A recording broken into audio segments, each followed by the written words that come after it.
I just got done uploading the Turns Apep. After that video, I just went ahead and D3 my Narmer. I had like a few divinate discs, and I just went straight from D1 to D3. So now I can do this. In the event trials, I don't know if this works as well to stack his attack even further, but I'm gonna be showcasing him at D3. It's the exact same team, exact same runes that I take, but this time around there's a few tweaks with the relics. So I'm running Feng Shun on the Ocean set recurve just for the speed, and then I'm running Ethan with this set also for the speed, and then Sachiko with this, and then lastly Brewster. This is Narmer, and yeah, you're gonna see Narmer just absolutely one-shotting every single one of these waves. But it's not gonna one-shot the waves with Inferno or Flow Espers because he has a chance to miss on those waves. But if I really wanted to try hard, then I could reset right here and go for the one-shot. So each and every one of these waves he can one-shot, all the way up to wave 19, by the way. But he doesn't one-shot if he doesn't crit. If you have him at R6, like I mentioned multiple times, then even if he doesn't crit on the flow type Espers, you can still probably one-shot because he cast the S3 twice. See, even the boss stage I'm one-shotting. What the hell? And also the runes that they gave him, it's not 100% crit rate. Boom, there we go. This runes combination that I'm using, it's not 100% crit rate. So if you're attacking a Inferno Esper or a Shimmer Esper, then you sometimes don't crit on them. I think right now with this setup I have plus 30 crit rate on him, plus 20 on Ethan, so that's 50. And then when he gets his turn, Sachiko will give an additional what, 30%. So he has a total of 90% crit rate, including the base speed, right? Right here, I think I should be able to just one-shot him if I use Feng Shun's S2. Let's check it out. Oh, pretty close though, but they should kill.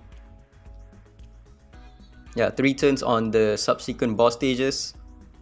In the regular mob stages, I'll just one-shot them. If I don't crit, then that's why I don't one-shot. And the reason why I went to summon for his D3 is because I think he's really good right now. Even at if you have him at R6, then definitely I think it's worth it to go for his divinate. But if you're below R6, then maybe it's not worth it, but I went for it anyways because you don't really have that many units to go for right now. Wow, you wasted a lot of turns in this phase right here. Missed a lot of crits on my Brewster.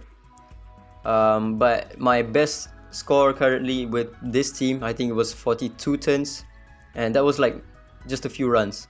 I think the fastest with this team, you can maybe go for as low as 25 turns. I think if you crit on all of the waves. The biggest problem is going to be the last boss stage. That's going to really take up a lot of your turns. So yeah, and then maybe the second wave, again, if you have him at R2 R6, you can probably just one-shot the second boss stage as well. And then maybe the third boss stage is where you kind of have some issues. But yeah, see, I'm still one-shotting. This is round 17, by the way. And this one also gonna one-shot except for Hilda. Oh, we one-shot Hilda as well because Hilda, we crit on her. There's 2 flow Espers right here. We one-shot again. Look at this. This is gonna be my high score, I think. If I can land the defense break. If I don't land the defense break, then it's gonna be an L. Come on. I think this time around I'm gonna use Fuxi's S3. Defense break, very nice. Okay, that's GG. I want to S1 or S2, I don't know. This is S2 to AP down him. Yeah, I think I might be able to kill him off pretty fast if I do. Let's see. Come on, maybe I can one-shot him. 2%. There we go. 40 turns. Let's go. Yeah, I'm gonna leave it at that for now. Again, it's doable for lower turns. Probably under 30 turns is probably gonna be doable, even without R6 Narmer, because I made a few mistakes on the previous, not mistakes. I couldn't one shot some of the stages, for the normal mob stages. So yeah, it definitely could be improved. Yeah, 40 turns. Once again, this is the relics that I've used. The reason why Narmer moves first is because of the runes that I use. Again, if you want to go in depth on this team, I've made a video. Then you should just check out that video. If you take a look at the leaderboard, I think the fastest is like set 27. Yeah, I think this is going to be using Narmer comp as well. This is probably R6 Narmer. It's Veluru, so the likelihood that it's a R6 Narmer team is pretty high. And yeah, and also after I recorded that 4 Turns Apep, that one wasn't with D3 Narmer, and now that I've went for D3 Narmer, I want to show you guys this. Also, by the way, the weird relics right here, I was testing him out to see how the bug works, and I still can't figure it out. It's a bit weird. I don't know how it works.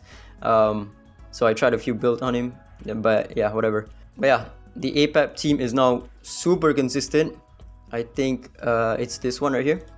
As I mentioned in the previous video, the RNG with this team is really high, right? And the biggest bulk of the RNG comes from the Divinate proccing or not proccing. The problem with like low Divinate Narmer is that his attack up is not 100%. It's like 50, it goes up to like 50, 75 and 100%. So yeah, in the previous video I had him at D1, so he only has a 50% chance, and I needed it to proc 3 times for all 3 waves, and that's why it's a very high RNG team.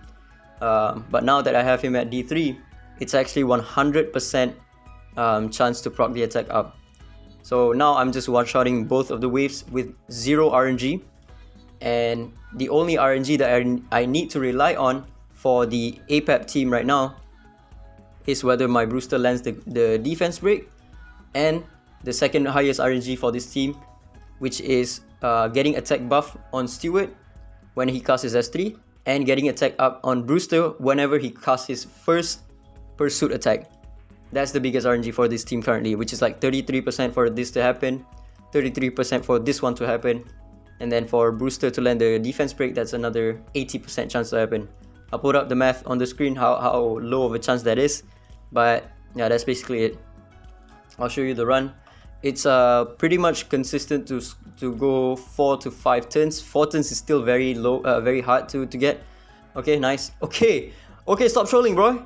Okay, there we go. 4 turns, 7 turns, 5 turns, 7 turns. Sometimes if I think that's when I don't land the defense break. That's how I get the 7 turns, but it doesn't really go above 7 turns so far from my test runs. I'll show you maybe one more 10 blitz. I did a few 10 blitz with this team, and I think my best average is around 4.6 turns, which is pretty good. If I had an R6 Narmer, I think 4 turns average is going to be super easy. I don't even need to run him anymore. I would just need to run Sachiko in his place. But yeah, that's the team, and that's D3 Narmer right there. So yeah, my best average right now is 4.6, rank 2 right now, pretty cool. And that's it. I think they're gonna be fixing, hopefully they fix the bug where Narmer gets less attack overall because he procs the Divinate before the match starts. So yeah, I hope they fix that one. And also, if they don't want to fix the bug that, you know, gives him more damage per wave, I'm fine with that. But they're probably gonna fix that one as well. But yeah, that's about it. I'm still trying to figure out how this Divinate works, to trying to work around the bugs, and I still can't figure it out fully. The only 2 bugs that I've figured out is the one that I mentioned in the previous video. But yeah, that's about it. Ciao.